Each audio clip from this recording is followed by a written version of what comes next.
Sing de la Mega Drive. It's my turn to love and be loved. It's my turn to get out the world and let my spirit Bref. Ce niveau, il fait partie de ces niveaux légendaires dans les jeux vidéo que tu recommences 1 million de fois avant de le maîtriser suffisamment pour le passer. Il faut absolument jamais perdre de temps, ne jamais s'arrêter sur les trucs électriques.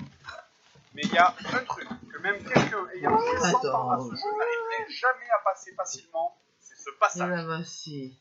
Je vous conseille d'y aller avec une tortue avec l'énergie pleine ici. Putain, génial. Non, trop bas, non. Ah, merde.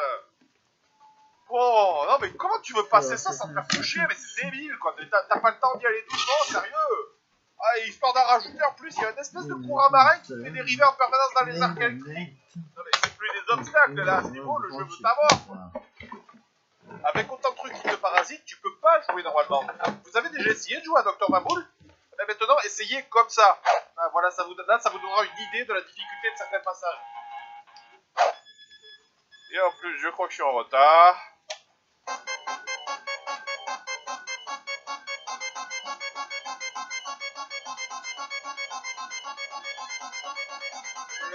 Allez, ça dure 10 ans, allez.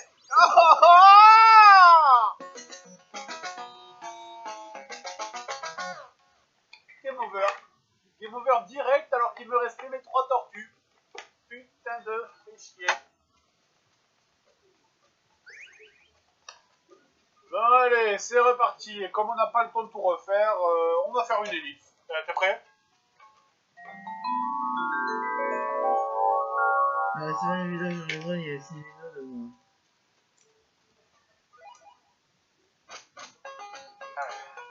J'ai enfin réussi à finir le barrage.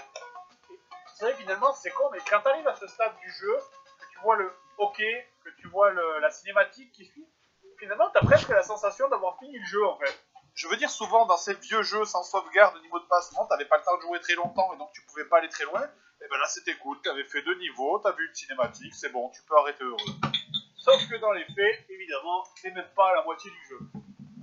Donc, après le niveau du barrage, on a une cinématique où les tortues retournent à leur base et découvrent que Splinter a été enlevé et là, Shredder leur annonce son terrible plan. Ah bordel, c'est pas pratique de porter des trucs. Et oui, je sais, sa main sort de la télé, mais ça, c'est un méchant qui a la classe. Je vais me venger. Et tout d'abord, je m'en vais. Bref, on commence donc le niveau 3 pour aller chercher Splinter et là, on a donc accès aux 20 tortues. D'ailleurs, quand tu y penses, c'est quand même complètement con. Hein. Quand les tortues sortent, elles font des efforts incroyables pour rester discrètes et pour pas se faire remarquer. Alors pourquoi est-ce qu'elles utilisent un camion avec une carapace sur le toit et un dirigeable avec marqué TORTUE sur le côté? Enfin bref, allons-y. Il faut donc commencer à récupérer des roquettes pour pouvoir péter des barricades avec le van et on trouve les roquettes dans le premier bâtiment. Et là, on commence à arriver dans la partie du jeu que je déteste. Allez, on refait tout. Génial. Ah, de deux. Oh, Dieu, mais c'est quand même super. Il n'y a pas de pile. Oh, mais Raphaël, mais je te déteste, Raphaël. Je te hais, Raphaël. Merde, ce jeu est horrible. Bon, allez, l'échelle. Ce coup-ci, je vais y aller doucement. Ah, c'est des petites piles. Ça, en haut, je prendrai le coup quand même. Putain.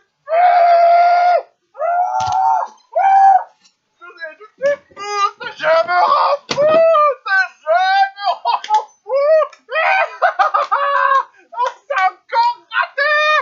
Oh, les sauts de ce jeu sont horribles. Ce jeu est affreux. Oh, les sauts de ce jeu sont horribles. Ce jeu est affreux.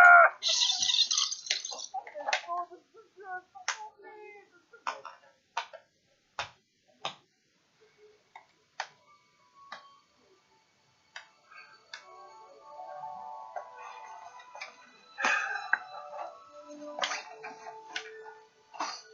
T'es pas parti? Non. J'ai un compte à régler avec ce jeu. Il est temps d'arrêter d'avoir peur, d'arrêter de fuir maintenant, et de commencer à se battre contre ces jeux pourris qui ont ruiné notre enfance, et qui... effet dramatique, merde! Sincèrement, je me demande vraiment qui a inventé les ennemis dans ce jeu. Enfin, c'est sûrement une espèce de psychopathe, hein. En plus des soldats de base et de ces machins dont j'ai oublié le nom, mais que je suis sûr d'avoir vu dans le dessin animé, on a toute une espèce de bestiaire. Il y a des moustiques, des trucs qui volent à l'envers, des grenouilles dans des costumes d'astronautes, des yeux injectés de sang avec des pattes, des mecs en feu qui balancent des trucs en feu, des missiles avec des ailes, des pélicans mécaniques. Mais moi, mon préféré, c'est quand même les hommes de Totavel qui se transforment en bonhommes de pain d'épices. C'est... waouh!